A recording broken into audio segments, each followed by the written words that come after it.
The Deed Back Process for Timeshare Owners, a guide to returning your timeshare to the resort. Executive Summary. The Deed Back Process provides a possible exit strategy for timeshare owners who no longer wish to retain their ownership. This process allows owners to return their timeshare to the resort developer or management company, effectively relinquishing ownership without the need to sell or transfer the timeshare.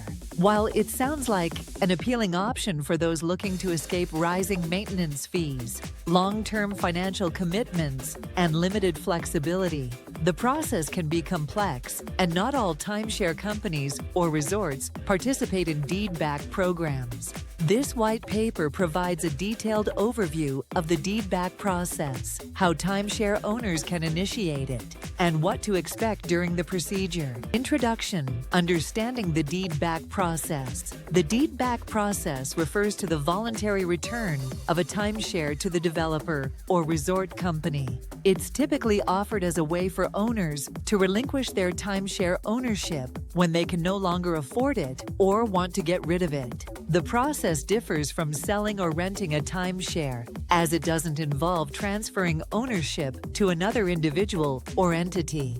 Instead, the resort or developer takes back ownership from the original purchaser.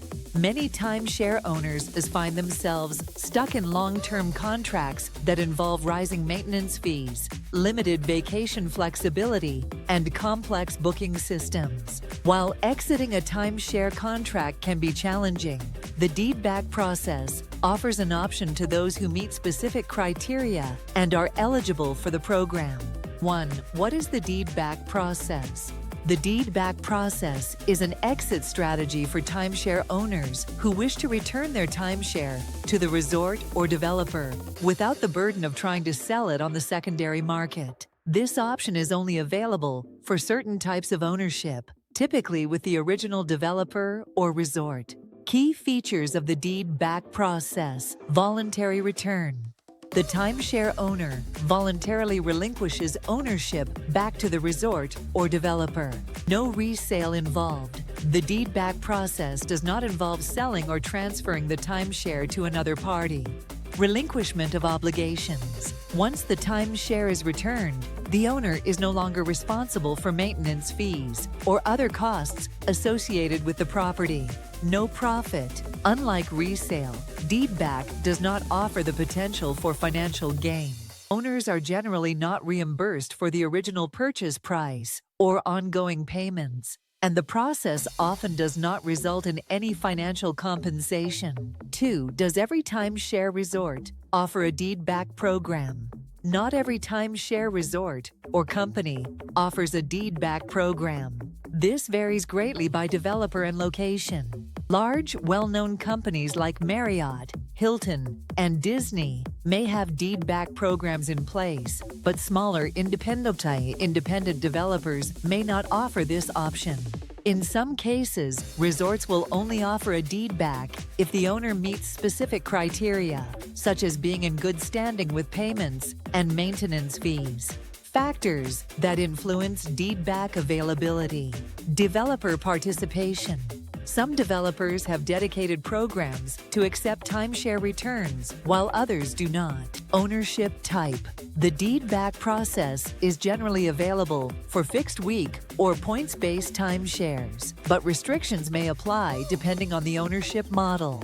Resort policy. Each resort has its own policies regarding ownership returns, which may change over time or be affected by changes in ownership or management. 3. How to initiate the deed-back process. The deed-back process can vary depending on the timeshare company, but here are the general steps involved. Step 1. Review the contract. Before initiating the deed-back process, owners should review the timeshare contract to determine if a deed-back option is available and what the terms are. The contract may outline specific conditions for returning the property or contain clauses regarding cancellation or surrender.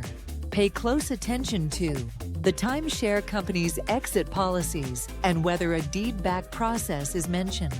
Financial obligations that might need to be satisfied before returning the timeshare, e.g. clearing any overdue fees. The type of ownership, fixed week, points-based, to ensure that deed back is an available option. Step 2. Contact the resort or developer. Once you've reviewed your contract, the next step is to reach out directly to the timeshare resort or developer.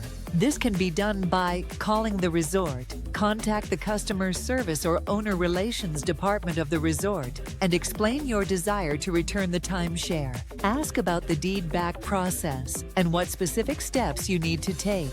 Written request. Some timeshare companies may require written confirmation of your intent to return the timeshare. Be sure to include your ownership details, such as resort name, ownership number, and account information. Request a confirmation. Ensure that you get written confirmation that your request to return the timeshare has been received and is being processed. Step 3. Submit required documentation. Once the deed back process is initiated, the timeshare company may require you to submit certain documentation, including proof of ownership, deed or contract, proof of good standing, payment history, or proof that maintenance fees are up to date. Any additional forms or documents as requested by the resort. Steps await approval. After submitting the necessary documentation, the resort or developer will review the request. If they approve it, they will issue confirmation that the timeshare has been officially returned. This process may take anywhere from several weeks to a few months, depending on the resort's procedures. Step 5. Complete the transfer. Once the timeshare is accepted for return, the resort will complete the transfer of ownership. In some cases, they will request that the original deed be returned and legally rescinded. The owner will then be freed from all obligations regarding the property, including maintenance fees and any future costs. The considerations and potential challenges. Although the deed back process can seem like an easy solution, there are challenges and limitations to keep in mind. No refund of purchase price. Most timeshare companies do not reimburse the original purchase price when accepting a deed back. Owners should not expect to receive any compensation for their initial investment, and in most cases, they will walk away with no financial return. Eligibility criteria. Not all timeshare owners will qualify for a deed back. Some resorts may restrict who can return their timeshare based on the length of ownership, the type of ownership, or the current condition of the property. Special assessments. Even if the deed back process is accepted, the resort may still hold the owner responsible for any outstanding fees or special assessments. It is important to make sure these are cleared before proceeding. Delays and uncertainty. The process can take time, and there is no guarantee that it will be successful. Resorts may require additional documentation or information, and if they are not willing to accept the timeshare, the owner may be stuck with it. 5. What are the alternatives to deed back? If the deed back process is not an option or is not successful, there are other alternatives to consider for getting out of a timeshare contract. Sell the timeshare. While the resale market can be difficult and often results in significant financial loss, selling the timeshare through online marketplaces, timeshare resale brokers, or private buyers is one option. However, this route may involve fees and can be time-consuming. Rent out the timeshare. Owners can attempt to rent out their timeshare to others who are interested in using it, though this can be a challenge if the resort is not in high demand. Some companies offer services to help timeshare owners rent out their weeks. Timeshare exit companies. These companies specialize in helping timeshare owners exit their contracts, but it's crucial to research these companies thoroughly. Some are reputable, while others may be scams looking to take advantage of owners in distress. Legal action. In some cases, owners may need to pursue legal action to get out of their timeshare. This could involve challenging the contract or seeking a lawsuit for misrepresentation. However, this is usually an expensive and time-consuming process. 6. Conclusion. The deed-back process offers a viable exit option for timeshare owners who no longer wish to be burdened by ownership, rising maintenance fees, and limited vacation flexibility. However, it is not always a simple or guaranteed process, and owners must weigh the benefits and challenges before proceeding. By educating timeshare owners on how the deed-back process works, you can help them make informed decisions about exiting their timeshare contracts. For those who are not eligible for deed-back, exploring alternative options like resale, renting, or legal action may also be necessary. Regardless of the path taken, the key is to understand the terms of the timeshare contract and the best way to achieve a successful exit.